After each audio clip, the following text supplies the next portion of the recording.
You can see my messy desk. But I remember email back and forth where they were saying in September. How and when did you meet David Foster Wallace? He sent you the manuscript and room back in 1985. Can you tell us what struck you that manuscript back then?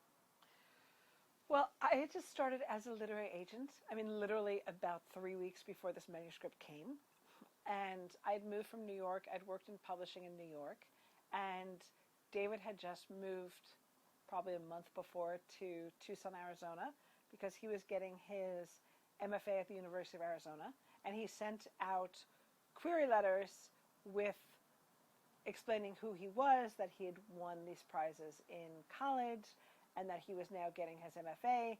And our agency was on the list of, I guess, a couple of agencies which he knew about to send things to.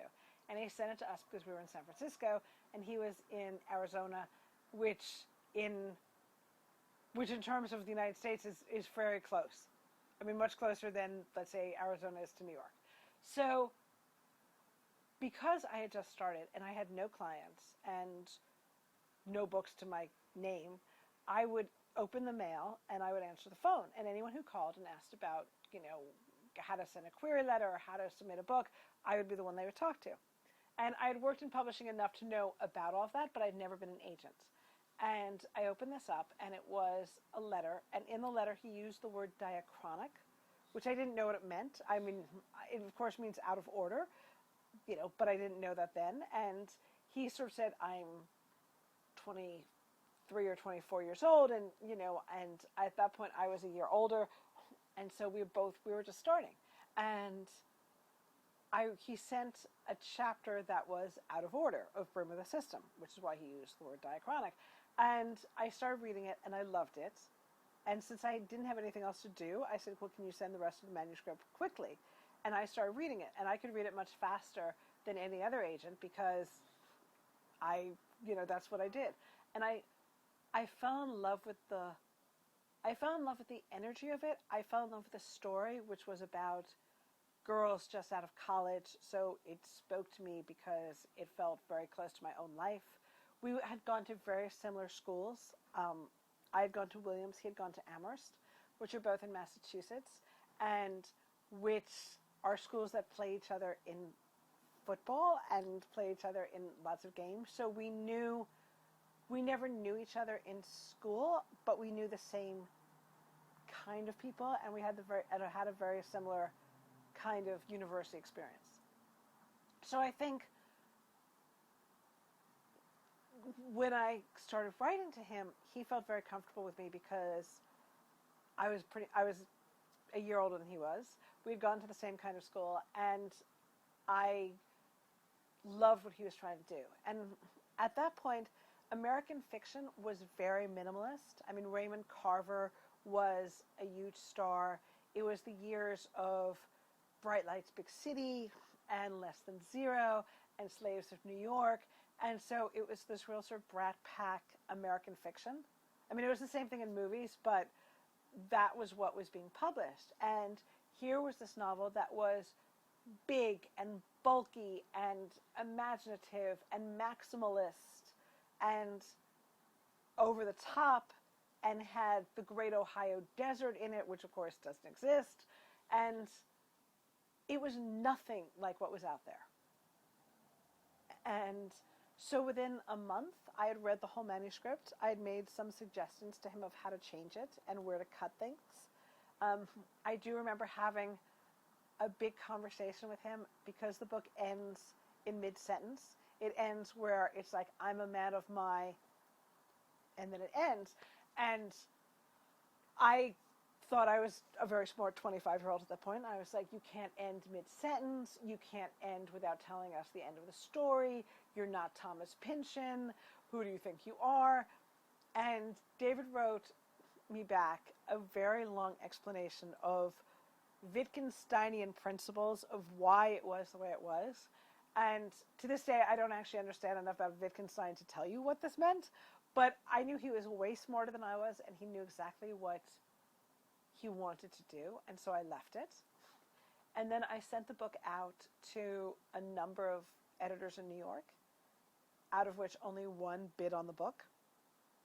And it was an editor who I knew well because we had worked together on Brett Ellis's Less Than Zero, because I had worked for the publishing house that had published the hardcover, and he had bought the paperback rights. And I had sort of convinced him at the time why he should buy the paperback rights, because I loved it. And so Jerry Howard, who at that point worked for Viking Penguin, bought the book for $20,000 or $25,000, which in those days was more money than it is now, but still not a lot of money. And everyone else turned it down. And it was published about a year later in a small hardcover printing and a very large paperback printing. Not large, I mean 25,000 copies. And it got a lot of attention. And I do remember saying to the man who I worked for at the time and then became partners with, like, you know, this fiction, this agent stuff, this is pretty easy, because it was like, you know, reviews, front page of the Washington Post and front page of the LA Times and a daily New York Times and a Sunday New York Times. And I was like, this is pretty easy selling books. And he was like, it's not usually this way. And that's how we started. Great.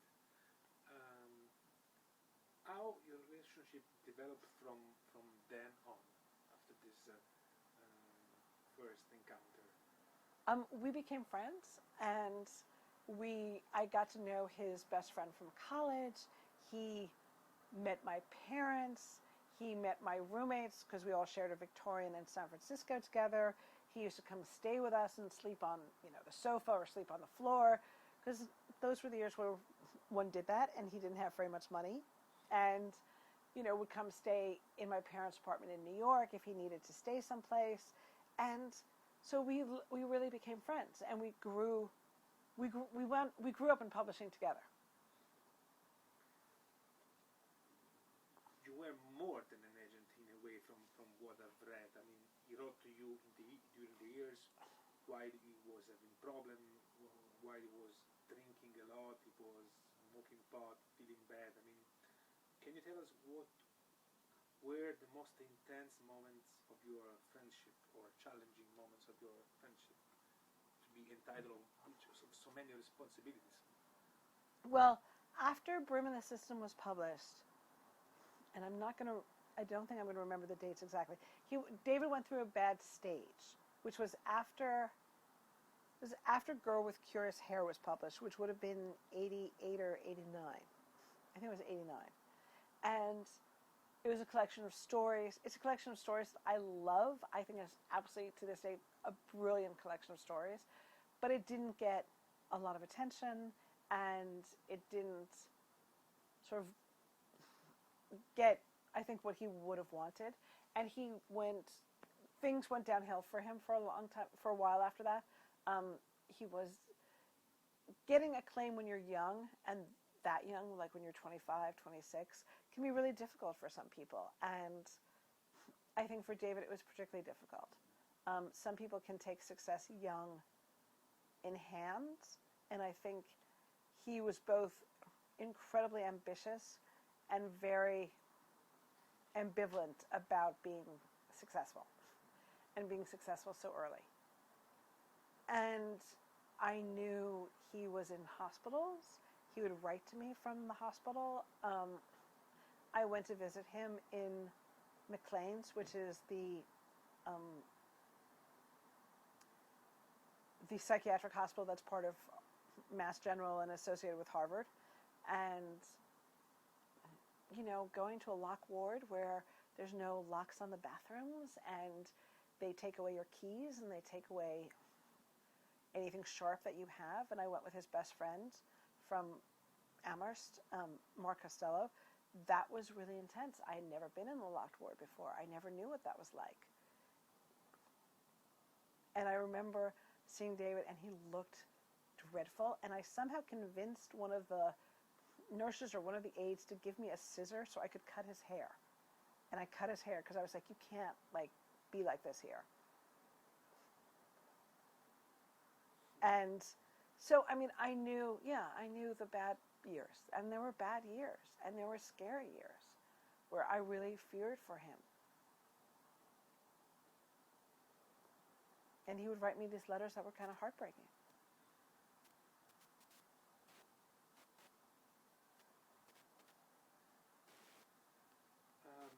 If you should choose some adjective to describe him, I mean, which one would you choose? I mean, how would you describe him?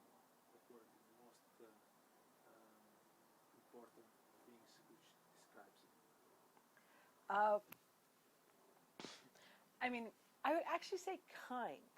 I mean, David was really kind. He was kind to the assistants who worked for the editors he dealt with. He was kind to the editorial assistants at the magazines. He never forgot someone's name. He never got high and mighty. I mean, to the end, when he was doing a story on Roger Federer at Wimbledon for the New York Times sports magazine that no longer exists, we were dealing with an editor who, you know, I mean, David at that point was in his 40s. The editor might have been 28, 29, and he was calling him Mr. And I'm like, David, you can't call him Mr. He's like 15 years younger than we are. You know, he should be calling you Mr. And he was excessively polite, as only Midwesterners can be polite. New Yorkers and Californians are not polite like this. And he grew up, he was the child of academics, and I think he had the best manners of anyone, of, you know, holding doors, standing up when someone older walked in. He never put on, you know, David never put on airs. There's certainly a lot of writers who, as they get more successful, become like an 800-pound gorilla. This was never him. He was always the opposite. But he didn't miss anything. I mean, there was nothing going on, and you can see that in his nonfiction, that there's nothing going on that he misses, but you never notice it. I mean, I think when he was on the McCain campaign, they never knew who he was. They like never understood who he was. He was like some guy from Rolling Stone. He was always under the radar. He never talked to McCain. The man, you know, the PR, not the PR rep, but, you know, the communications director would just sort of ignore him and run from him. And he never had the wherewithal to be like, excuse me, you have to talk to me. He would just watch. But what he saw when he watched is more than most of us ever see, no matter how much we talk to people. We have talked about the most intense moments in the hospital, and some supposedly fun things that you've done together. There must have been also, I imagine, good moments, funny moments. Oh, yeah. I mean, there was lots of things. I mean, I remember being in New York and having dinner with a bunch of my friends from college and his friends from college. I mean, this was pretty early on. And we were playing a game of sort of the weirdest two words one could put together. And a friend of mine said the words moist loincloth. Moist like damp, and loincloth like where you, like, you know, okay. right. I have no idea how to translate that into Italian. Yeah. And he was like, that's so great. I'm going to put that in a book. And I think he put it in Infinite Jest somewhere. I can't tell you where anymore, but I mean, he would come up with funny ideas and funny games. I remember years later, he and Karen came to LA for something, and my son, who was probably about 7 or 8 at the time and was really into dinosaurs, and I had a client who had given him some dinosaur claws and bones, and David got so excited because he had been into fossils when he was a boy, and so he sat down with my son and was just like, oh, let's look at this one, let's look at that one, and was telling him stories about the fossils and what he knew about dinosaurs, and it was really sweet. I mean, I can't think of, like, you know, I mean, there was lots of times of sort of hanging out together, I mean, a lot of years where he was in Illinois and I would only see him sometimes, but certainly he would come to San Francisco, he would come to New York, he would come to Chicago, and I'd see him in Chicago. If you should draw a graph of his life, where would you put his highs and his lows? For instance, talking about his personal private life in 2002 when he met Karen. He seems to be very happy, wasn't it? He was really happy. I mean, he loved her. He was really happy. He had just moved to California and had taken a job at Pomona College. So he was settled and a full professor there and teaching students he really liked and liked California. And then they got married in 2004. In 2006, they went to Capri for this big writers festival there. And there are beautiful pictures of him in Capri, of him tan and smiling and happy. And I mean, that's part of the reason why his suicide was such a shock, because there were really good years, like 2002 on. Those were really nice years. I mean, we were all a bit older, a bit more mature. He was writing whatever he felt, what he wanted to write, and it wasn't like the early years where he was, can we get another check? Can we get more money? I am starving. I have no money. These were like already sort of more mature years. And I really thought, there was going to be another novel, and there was going to be more books, and those were the easy years. The late 80s, early 90s were bad years. Are you talking about his mood or also professional? It was sort of a combination. I mean, I would say he was hospitalized in, I'm not going to remember the dates of those years, but it was sort of like somewhere between 89 and 91. And then he was starting Infinite Jest. There was no money. He started doing magazine stories, and that's when he realized he could write journalism the way he wanted to write journalism, as well as doing fiction. And then, so I would say there was a couple of bad years where he was doing jobs he hated. He was working, at one point he was working at a health club as a towel boy after having won a Whiting Award, and which is a big writing award that one wins usually as a young writer here. And somebody else who had won a Whiting the same year he did walked into the health club, and here was David as the towel boy, and here was this man as a member. And, he just hid because he was so embarrassed. He was living in rundown, sort of awful apartments with people he didn't know very well and didn't like, but he was also gathering material that became part of Infinite Jest. You spoke with him a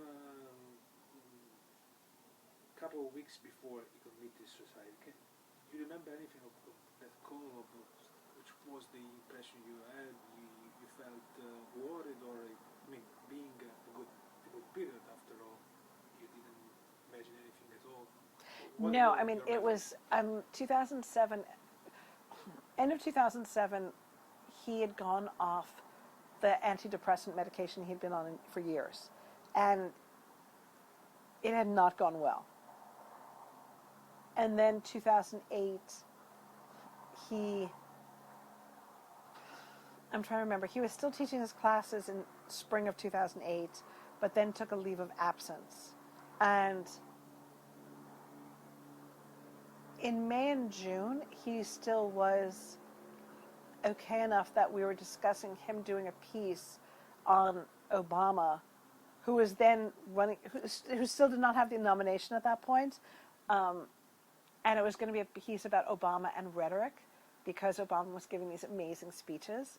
And we were figuring out, could he get access to the speechwriters, and where would he go? And GQ, which was the magazine who wanted him to do it, had booked him a room at the Democratic Convention because they already had to put their dibs in on getting a room. But then in June, things got very bad. And I think at that point, I had to tell the magazine that it was not going to happen. And I also had to start keeping people away, because there were always, whether it was foreign publishers or magazines or people who were like, can we get a quote from him? Can he answer a few questions? Can we, use this? And actually, in the summer, it was Martina Testa at Minimum Facts that they were doing maybe it was a 20th anniversary booklet of what Minimum Facts had published, and they wanted him to add something to one of his books, or she wanted to ask him a few questions. And I had to tell her that he was sick. And of course I started with, oh, he has a cold, oh, he has the flu. And then it became, oh, he has some sort of immune deficiency. I would come up with these very vague excuses of why he couldn't talk to anyone. Because at that point he had said, like, I can't talk to anyone, I can't do anything. So in the summer I knew things were very bad. But when I talked to him a few weeks before he committed suicide, it seemed like he was coming out of it. It seemed better. And I had said to them, like, could you please talk to the Italians? Could you please help them? And he was like, no, not yet, maybe in a few weeks. And they, of course, were going to press, so they couldn't wait any longer. But I remember sort of saying, could you possibly do something, even on email, and he was like, no, I can't. I wish I could, but I can't. But I wasn't that worried. I had been worried over the summer, but at that point, it seemed a little better. And I totally misread the signs. I mean, everybody around him did. I'd since talked to people who lived in Claremont, the town he lived in, who knew him really well, and the husband and wife were both like, we thought he was getting better too. A man who had had breakfast with him the day after Labor Day, so in early September, like a week before he died. And he said, no, he was talking about things he was going to do and how it was going to get better. And, we all thought the same thing. What do you miss more of him? Which kind of talks do you have about politics, literature, music, movies? What do you talk about, and what do you miss more? All of those things. I mean, we used to talk about politics because, it was the Bush years, which, needless to say, neither of us were big fans of. And so we would both talk about that. We certainly talked about the 2008 elections and what we thought, and what was going on at the time with Obama. And, we talk about everything. I mean, not so much about literature, because I think when you're someone's agent, you don't actually talk literature with someone. You talk mechanics, you talk details, you talk information, but it's not so much, oh, I read this great book and what do you think of it? But I would talk about my kids. He would ask about them. He knew them both. He would talk about his sister and his nieces. We would just talk about regular life. He would talk about Karen and what she was doing and her art. I missed the conversations. I really missed just talking to him. I mean, I went for the longest time where I could not hear his voice. I could read him. After a while, there was no problem. I could not listen to him talking because it was just too close.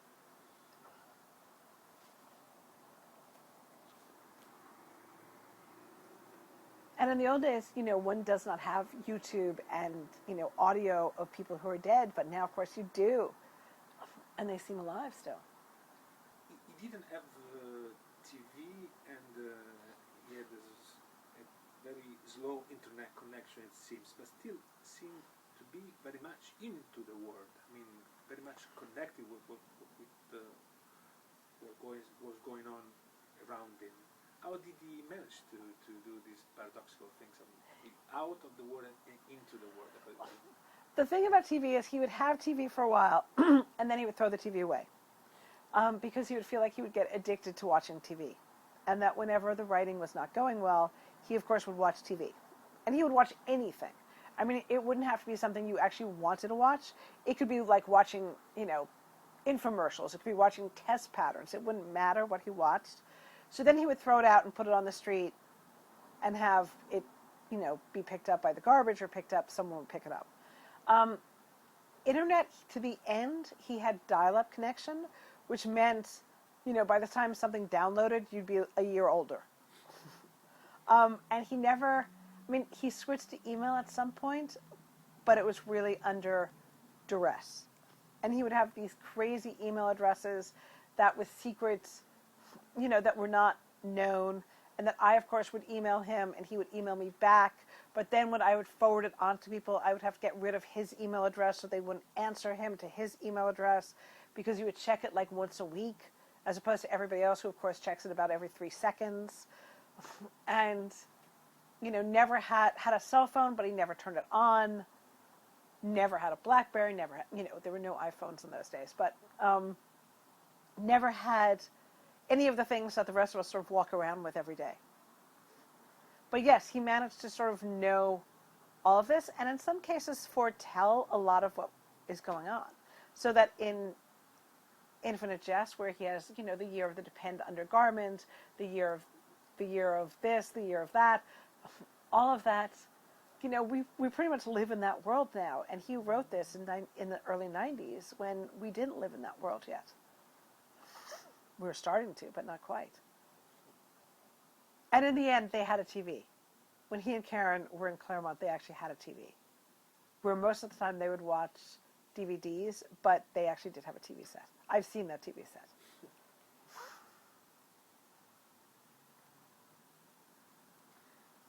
Which brings to another question, which is about his obsession with media, which is influencing so much our life. Where did it come from, according to you?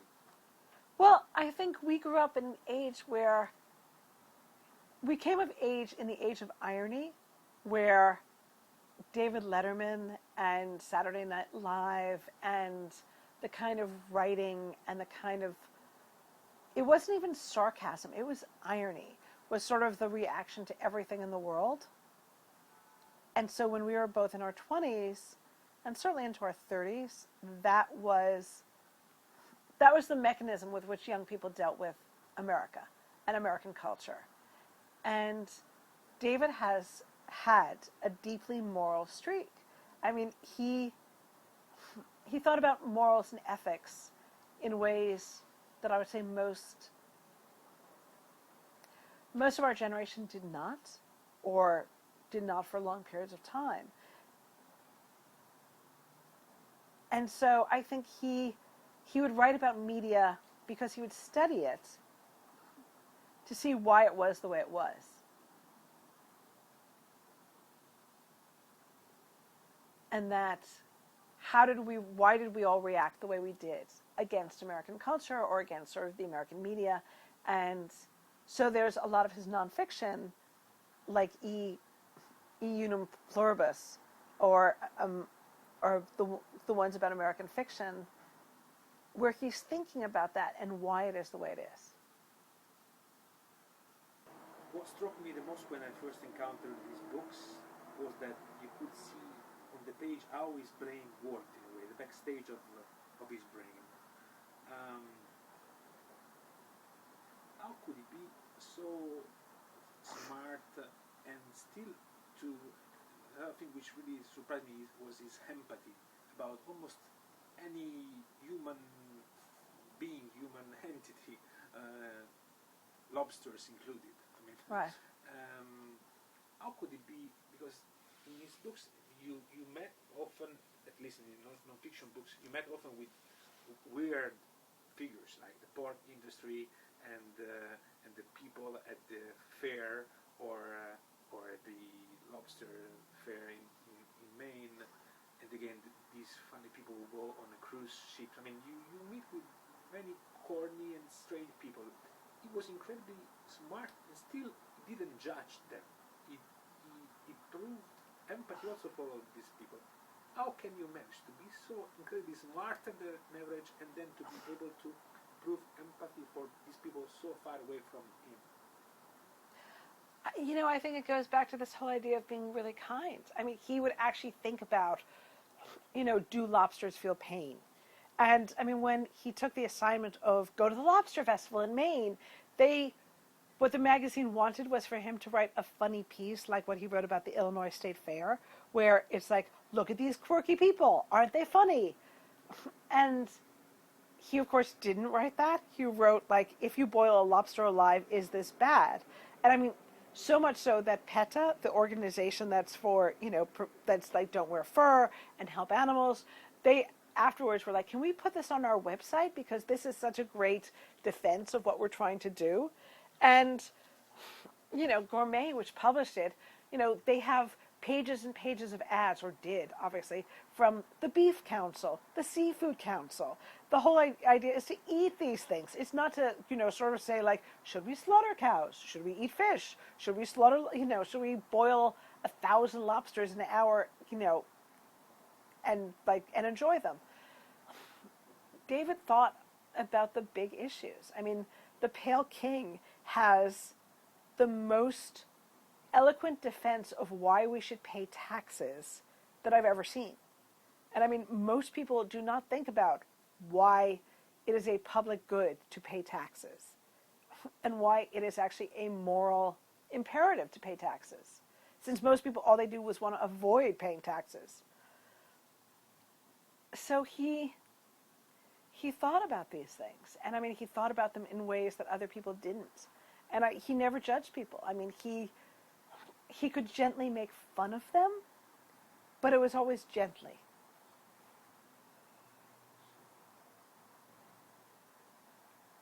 And so, like in Supposedly Fun Thing, where he goes through this whole paroxysm of guilt about carrying his own bag, and the man who's the steward or whose job it is to carry his bag and who gets in trouble because he's not carrying his bag, and David's like winds up having to go to the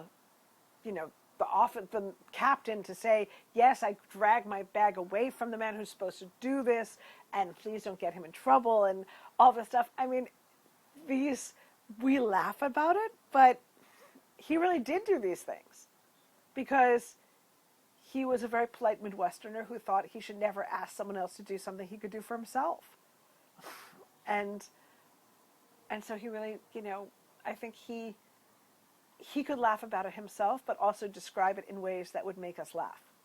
And yet think about it. I mean, it makes you think about issues you wouldn't normally think about.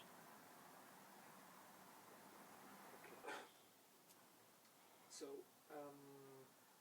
as reporters, we are not very much entitled to doubts. While he was thinking again about, consider the lobster, the McCain article, in which he was constantly asking himself if he was supposed to believe McCain or not believe what McCain said. And also these doubts were very engaging, were very interesting to follow. What was his relationship with with non-fiction, first of all, and then in particular with journalists, because it seems he was wary of interviews and stuff like that. So first of all, what was his relationship with non-fiction? I know for David that nonfiction was easier for him to write than fiction. He always felt that fiction was difficult, but it was supposed to be difficult, whereas nonfiction was much easier for him. But he also never wanted to do the same kind of thing twice, because after he wrote the Illinois State Fair piece and then wrote the one about the cruise, Supposedly Fun Thing, people were all like, oh, do that again. Can you go do the Academy Awards like this? Can you go do Down the Amazon like this? I mean, people would come, every magazine editor was like, I want you to do your take on that. And he didn't want to repeat himself. He didn't want to do the same thing. I mean, it's sort of like Woody Allen doing the same shtick over and over again and being the same character. And he had created a persona with these articles, but he didn't want to stay that persona. He didn't want to keep doing that over and over again. It would have been very easy. And of course, the more I said no, the more money the magazines would offer, because at that stage magazines had money. And so it'd be very hard to be like, no, we're turning you down. And I'd be like, why are we turning you down? Because I knew it would be easy, but David never did easy. The one thing he didn't usually refuse doing were articles about tennis. And because he loved tennis. He had played tennis as a teenager. He was very good at it. And so it was fun to be able to, he got to go to the U.S. Open. He went and interviewed one of a tennis player who was on the circuit, the U.S. tennis circuit, which was this piece about Michael Joyce that wound up in Esquire. And he got to go to Wimbledon and watch Roger Federer. I think he may have interviewed Roger Federer for about 30 seconds, but he wasn't a journalist. He didn't actually understand. He'd never been trained as a journalist. He never thought of himself as a journalist. So he never had this sort of idea of like being one of the guys, the boys on the bus of like the political campaigns, or being part of a group of reporters the way any journalist who is part of a group of other journalists feels that way. I mean, I represent a lot of journalists, and there's a certain camaraderie, there's a certain knowledge that comes with being a journalist and working, whether for a magazine or a daily newspaper, but you get certain things. David didn't get them. He never even understood that he was allowed certain privileges as a journalist.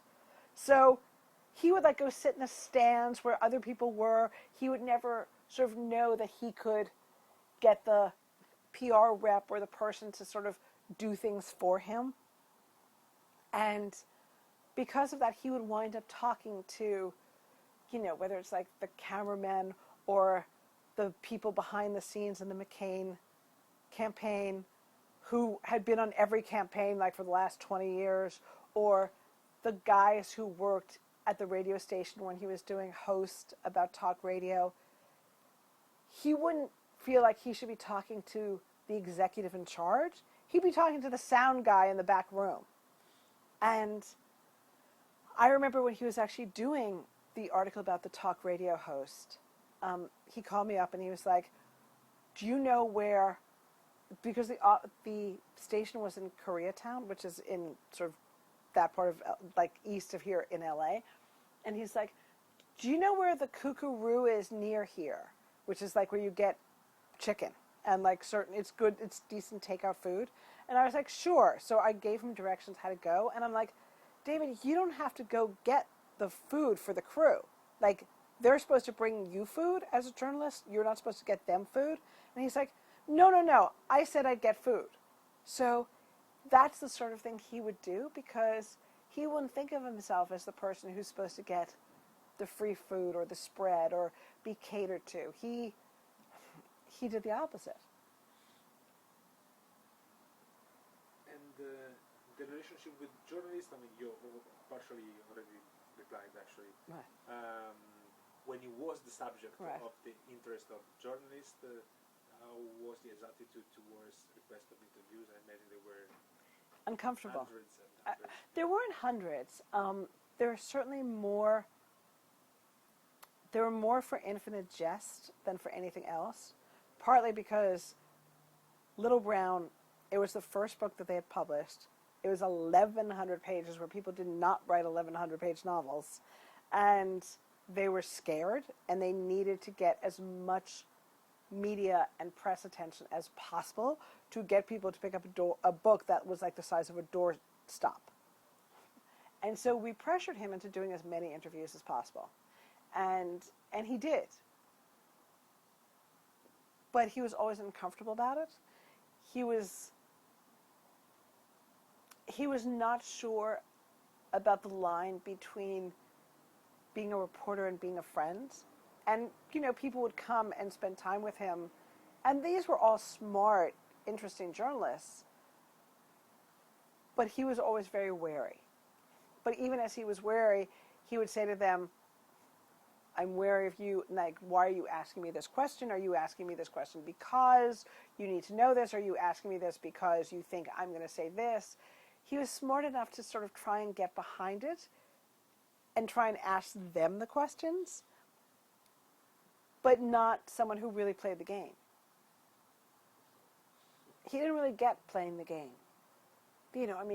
Actors, directors, they know how to play the game. They've had media training, or they just know. They've just been doing it enough. He never really got how you play the game. And because of that, journalists loved him, because he didn't. He didn't dissemble. He was himself.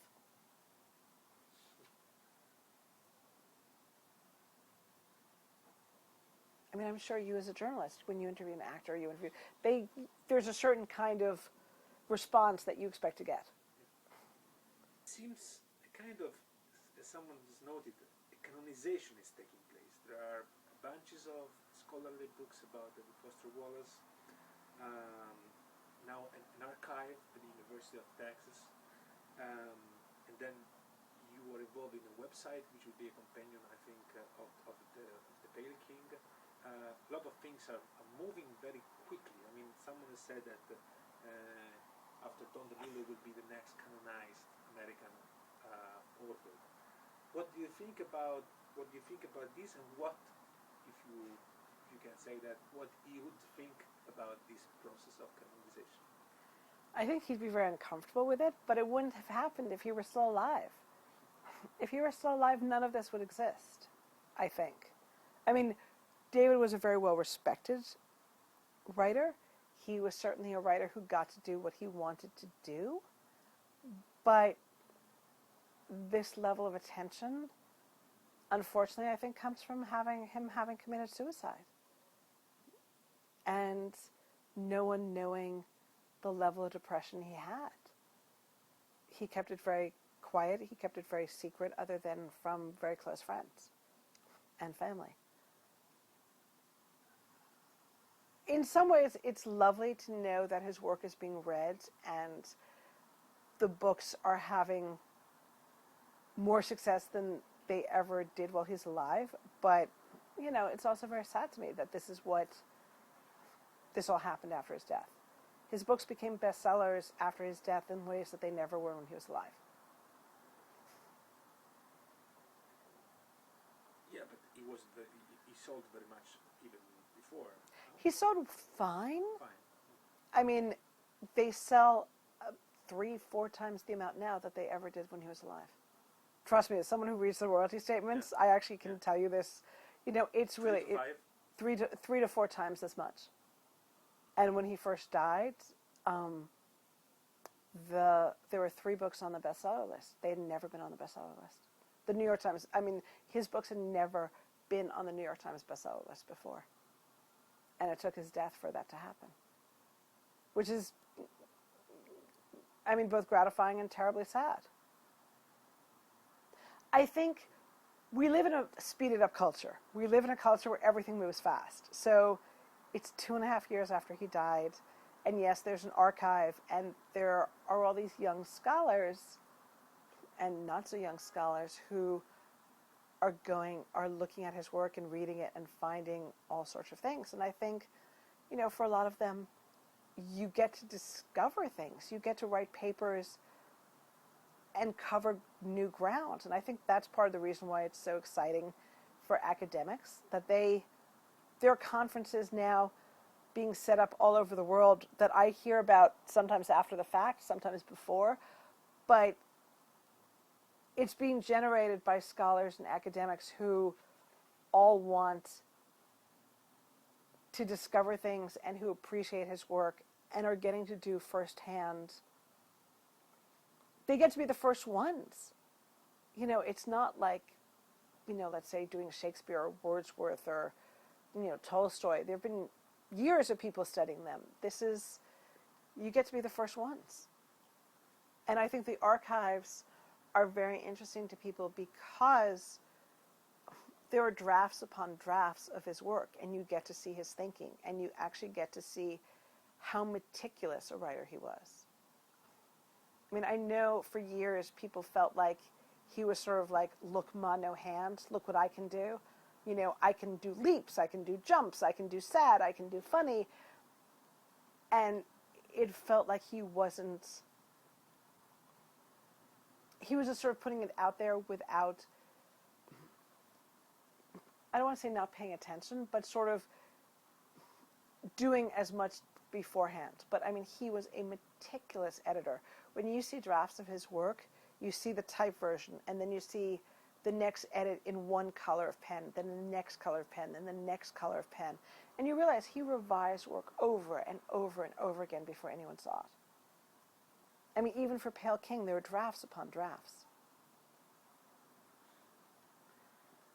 What's your explanation about the fact that because this um, sounds new to me, that he wasn't on the bestseller, on the New York Times bestsellers list before he died?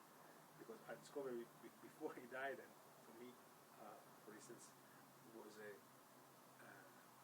an incredible author, much earlier than his death, of course. So, how would you explain that he never made it on the New York Times bestseller list? Was it too complicated, according to you, or what? I think people probably thought his work was too hard or too complicated, and he was thought of maybe as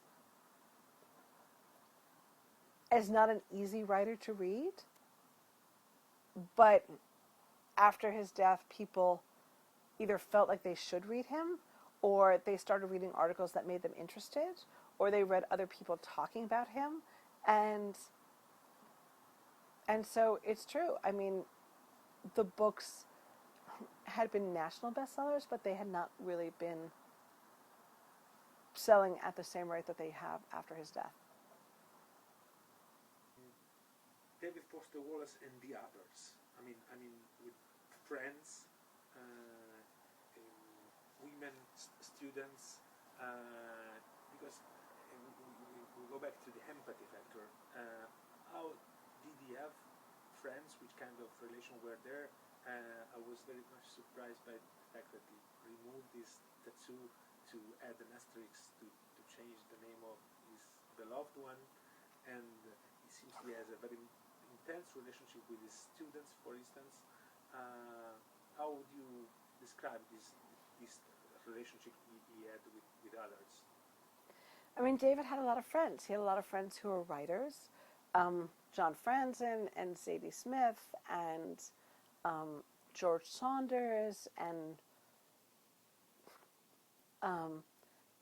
there were certainly any number of writers who he knew he would be generous to, he would help,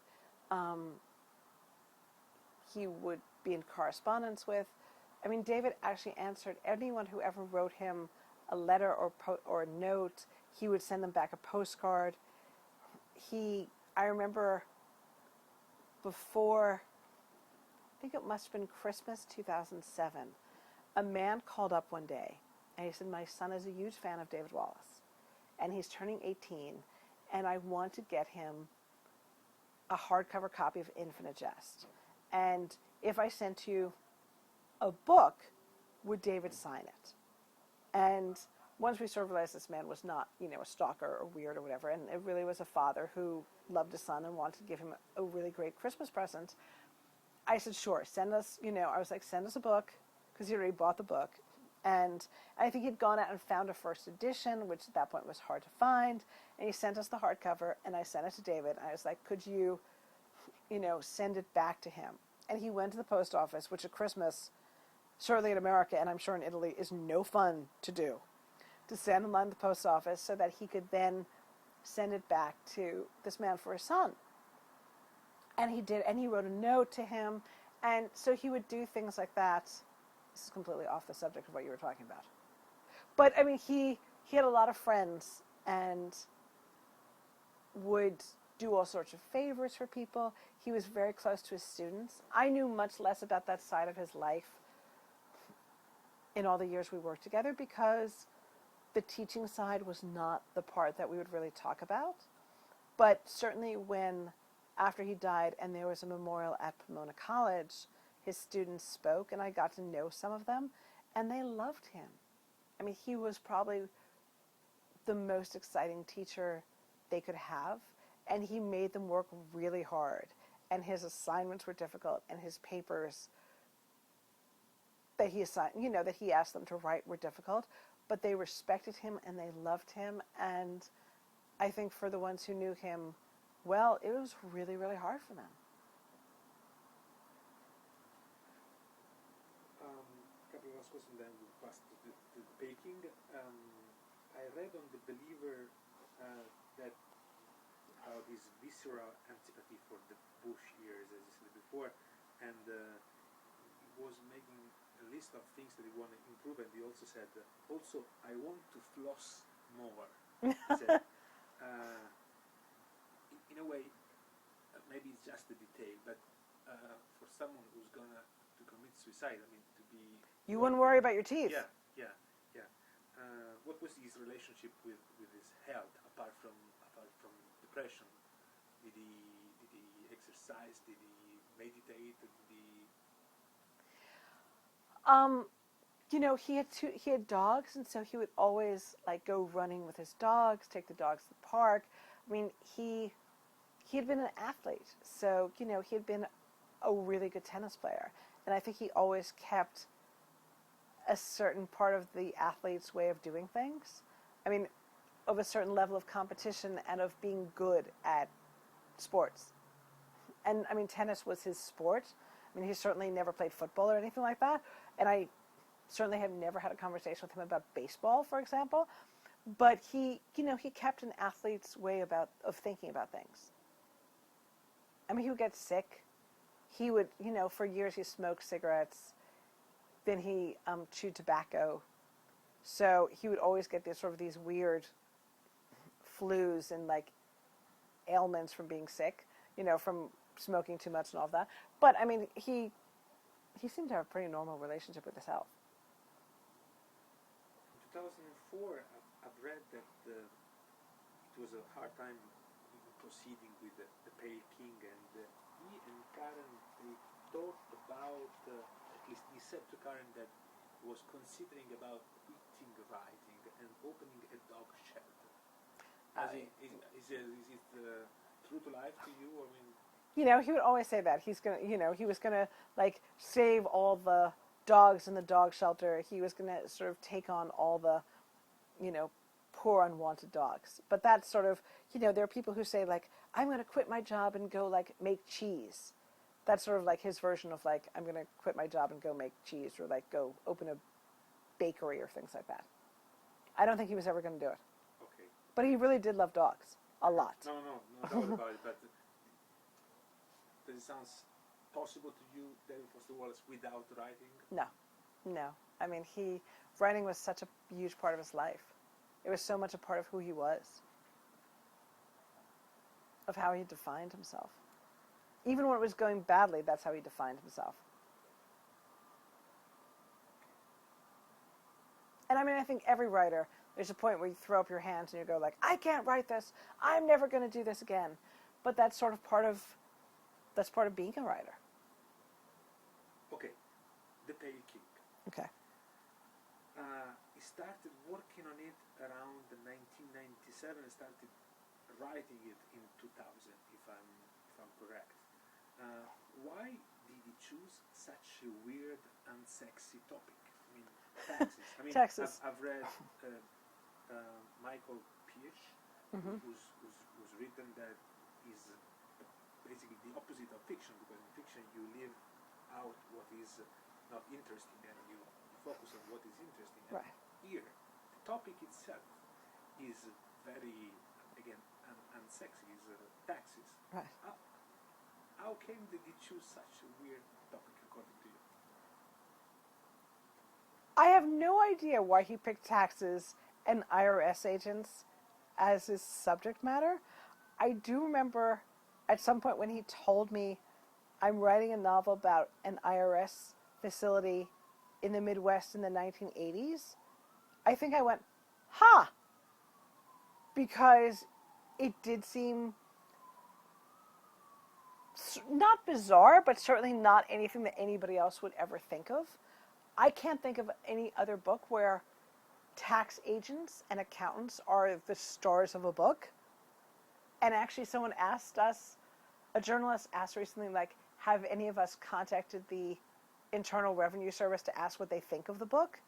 And it's like, no, like, I wouldn't even know how to start to contact the IRS to say, do you want to read this? He started taking accounting classes in about 1997 or 98 when he was still living in Illinois. And because he was so good at math, he took more and more advanced accounting classes. And when we were going through his papers in his office, we found all these accounting books, which we packed up and sent to Michael Peach, which Michael has more tax and accounting books than he probably knows what to do with or even wants. And David would find these accountants to correspond with, to ask them questions about the most arcane details about taxes, about S corporations, or about, how you filter income, or all sorts of things. And they loved it. I mean, you can imagine most people who are accountants don't get asked a lot of questions about what they do. And so there are these letters where the accountants say, like, I'm up in the middle of night, feel free to call me anytime, even 3 a.m, any questions you might have. I mean, even his own accountant, he isn't Karen's accountants who would do their taxes. This man loved him because he and David would sit there and David would ask him, so when you fill out this form, what does it mean? Nobody asked those questions. And he understood the math enough to get parts of it that most of us, either don't pay attention to, don't have any interest in. Most of us just feel like it's like something you do, like going to the dentist, but it's not something you actually enjoy. So I don't know where the idea came from. The book does have all sorts of events in it that most of us would rather never endure. Like there's a bus ride in it, which is like the worst bus trip ever. There's a traffic jam, which you're laughing hysterically, but it's an awful, awful traffic jam. There's lines that people stand in that go on forever. There's, of course, the people who are the IRS agents, they're called wigglers because that's what you're called when you first start, and they do the most tedious jobs. But he makes it fascinating. There's characters stuck in an elevator for about 3 hours, and they're having a conversation, and it goes on forever. How much of David Foster Wallace there is in David Wallace in the book? Well, because it has been said there is mock memoir in a way because of this. Yeah. It is and it isn't. There are various things from various characters in the novel which come from him. And knowing him well, I know which ones they are, but I sort of leave it to the reader to figure it out.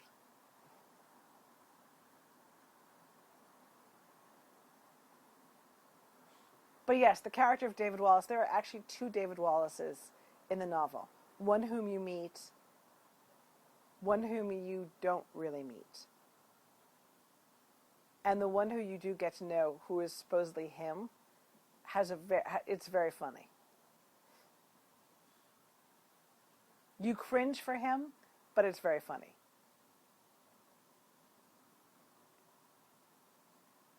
And then there's another one you don't meet.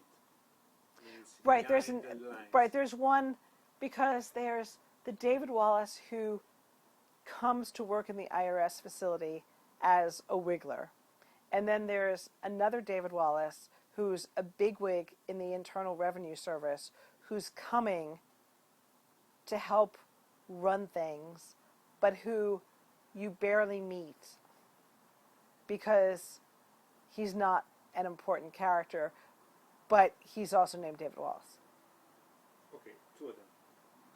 I've read somewhere this is a note that should be in the book. Play or a note about the book written by David Foster Wallace. Pay close attention to the most tedious thing you can think of, and then boredom comes in waves. Write this out, and it's like going from black and white into color. I mean, it make a theory out of these very tedious kind of details, and use them in a way as an antidote towards boredom and stuff like this. I mean, it seems that to experience bliss, you have to deeply into pain. It's actually, that note is in there are notes and afterwards in the book, and I mean, if can I get up? Yes. Okay. I can find the exact quote for you because it's much, it's he says it much better than I will ever say it.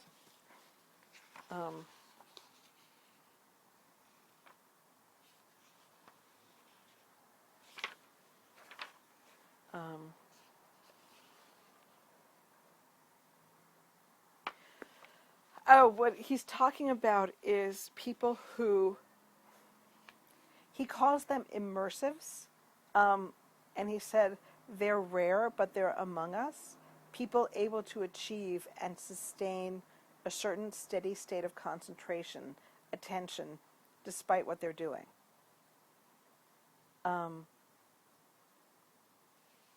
he says, and he gives an example of an Asian kid in one of the reading rooms in a business college who is reading and reads in the exact same position forever. I mean, just for a very long time. And he says a guard working security outside a credit union, standing at parade rest all day, can't read or chat, simply watching people come in and out, nodding when nodded at. And the fact that he sees this. This is someone who we all see every day. And he says he's able to pay attention even in what has to be a staggeringly dull job. He's looking for the ability to be immersed. Here it is. He's talking about a character named Drinian, and it says Drinian is happy, ability to pay attention. It turns out that bliss, a second-by-second joy and gratitude at the gift of being alive, conscious, lies at the other side of crushing boredom. Pay close attention to the most tedious thing you can find. Tax returns, televised golf, and in waves, a boredom like you've never known will wash over you and just about kill you. Ride these out, and it's like stepping back from black and white into color, like water after days in the desert, constant bliss in every atom. It's beautiful. Yeah, it's very beautiful.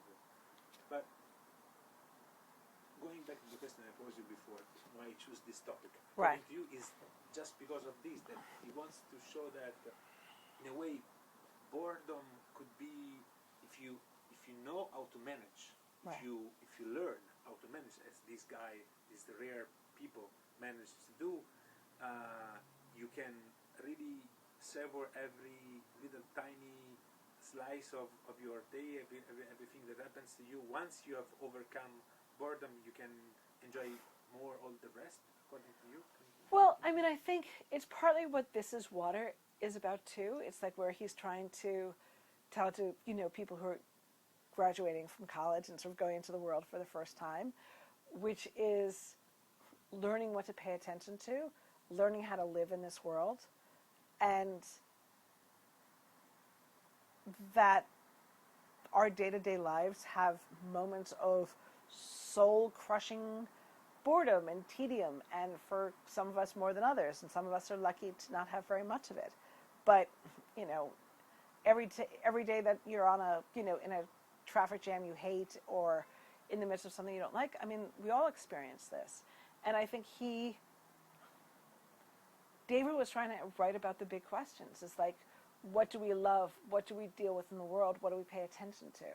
And I mean, we live in a culture where people don't know all the time what to pay attention to. We pay attention to trivia. We pay attention to nonsense so much of the time. And he's trying to figure out what to pay attention to. What matters? What really matters? And I think he was always trying to figure it out for himself.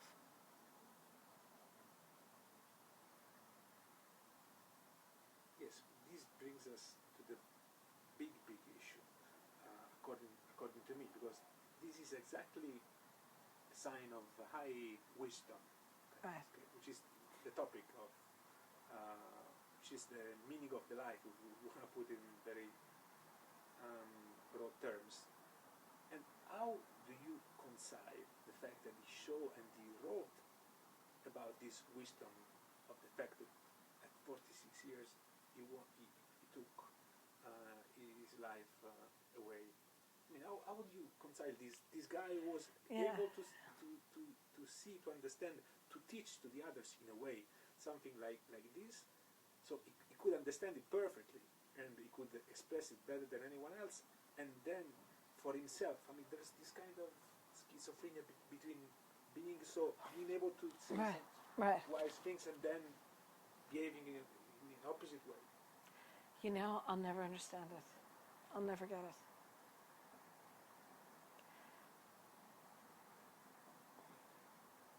Sorry.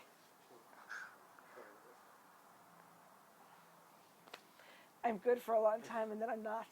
Oh, Yeah, sorry about that. I don't know.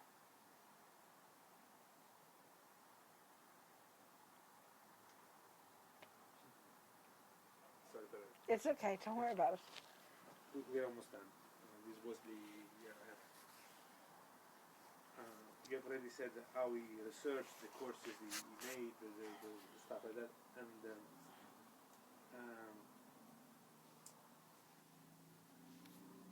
from what he left, from the manuscript he left, I've read were around 5,000 pages. No, not that much. No, not that much. So, okay.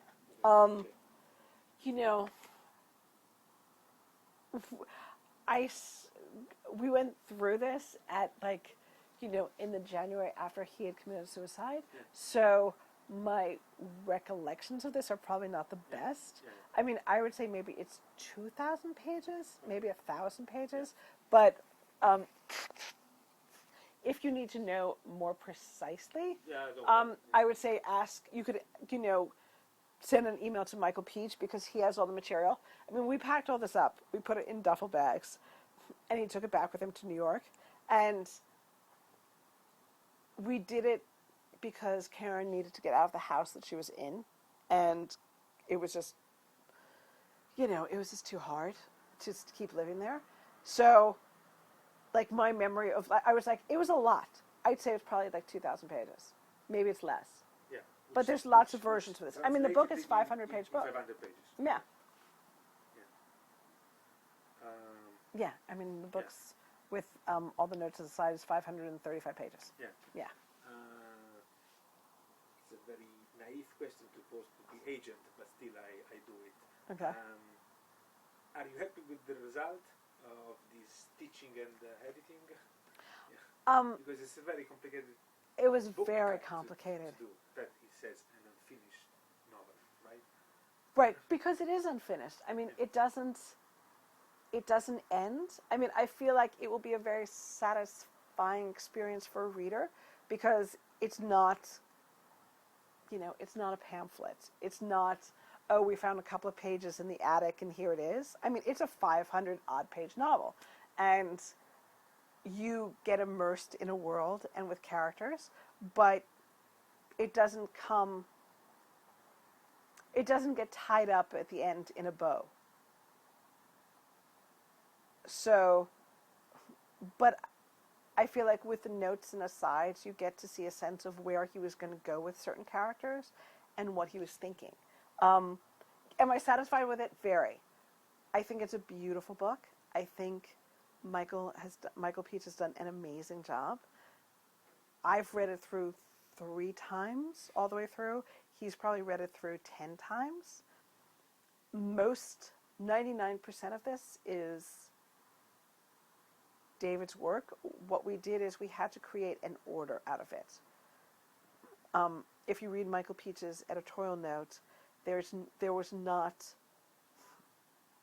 a clear order to the book, and so we had to come up with, and he did more than anyone, come up with a sense of where pieces fell. And there was a couple of times where there are long sections, and then there are very short little vignettes where we had to decide where some of these vignettes would go. But I don't think it doesn't change anything about the book. It just sort of gives you light moments in between heavier ones. Okay, so he did the cut from the original and then he stitched pieces together. Well, I mean, there there were notes of sort of how generally the book would go, and from where we started, where we thought the book began, was not where it actually began. And then later, as we sort of uncovered the computer disks and sort of all the pieces of it, Michael realized that where we thought the book had started was not where it started. It started in a different place. And so he had to move it around so that it started where David intended it to start, which is with one of the characters arriving in this town in the Midwest. In Peoria, essentially.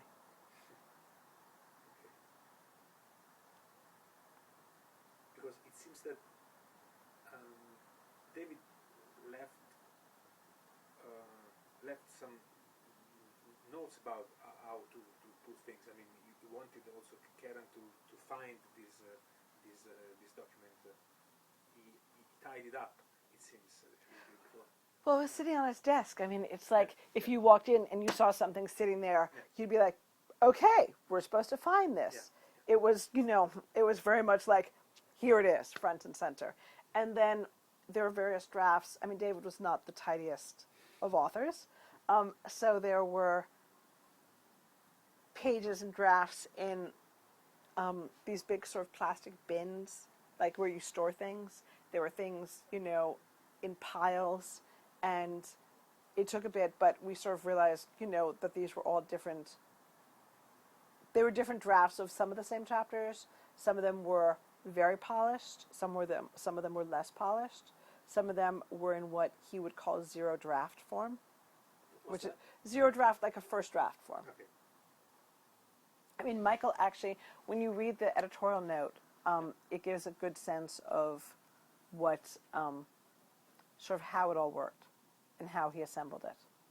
Okay. But it was not edited very much at all. Okay. It was more a matter of ordering it. It was not really a matter of editing it. What about the website that you will do to accompany this? What will we include? The website is going to have an entire chapter from the first draft all the way through to the most polished draft, so that, and I mean, this you might ask Little Brown, because they're the ones developing the website in conjunction with the University of Texas. I've seen the prototype of it, and it will be up probably in the next 2-3 weeks. It will certainly be up before publication, so you'll be able to see it. And so it shows the whole process from first draft through editing stages, after editing stages by David, to a finished draft of one chapter. And we decided to put the notes and asides at the end of the book so that people can see it. Okay, so it will be all the editing David has done. Right. It will not, I mean, it's not editing that Michael did. Okay. Okay. I've read on the Independent, the British newspaper, kind of very brief review, actually. At the very end, it says, Still is a novel which is largely about crushing boredom. Then it ends like saying, this makes it a tough sell. What do you think about that he managed to transform boredom into something else? It's not really, see, I don't really think it's about boredom. I mean, it's about, I think it really becomes about what we pay attention to and how we live in the world. I don't think, there's no part of it that you think, oh my God, this book is so boring. I mean, it's about how people learn to concentrate and learn how to pay attention. I mean, there are certainly sections where it goes on. But that, like, one can say that about Infinite Jest. One can say that about anything he writes, because it's, David wrote in loops, and that's how his mind worked, and he would loop around and loop around and loop around. But there's no part where you think, oh, this is so boring. I actually find the tax sections really entertaining and kind of fascinating, because I must say, I really have never thought about the American Tax Act of 1986 that changed tax policy. I wasn't paying attention. I mean, the whole point he makes is that nobody was paying attention, and that by making it as sort of difficult to pay, as boring as they did, no one paid attention. So it's like hiding in plain sight. Okay, the very last thing I would like to end up with a cheerful note if we manage. I've been told that, and I've read that in Capri, I wasn't there unfortunately, but he was very brilliant, very happy.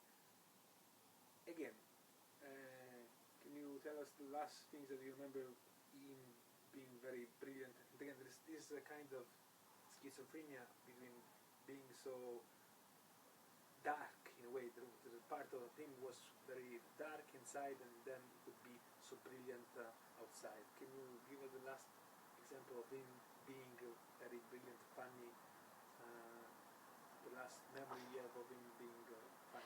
I mean, there are pictures, I wasn't in Capri either, but the people who were there, I mean, he's a Midwestern boy, which means you don't eat a lot of things that, Mediterranean cultures eat. So it's like he sent me a note saying, like, I ate octopus, like, which for him was a big deal, because it would never have occurred to him to eat octopus. And the pictures, actually, there are two Italian photographers who these pictures are by these two really good Italian photographers, and they're beautiful, beautiful pictures of him smiling, of him tan, of him relaxed, and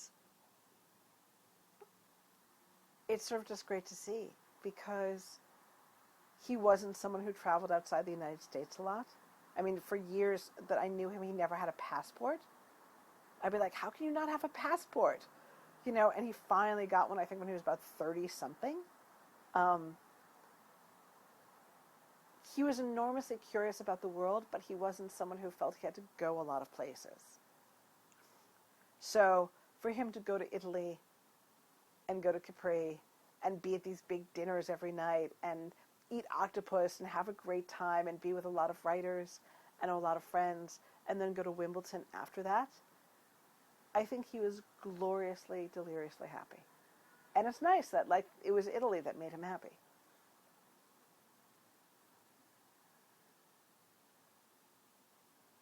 I mean, he was happy being married. He was happy with sort of, the basic things of, like, having a house he really liked and a wife he loved and students who he liked teaching and really enjoyed working with.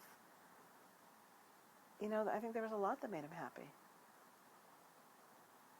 Thank you.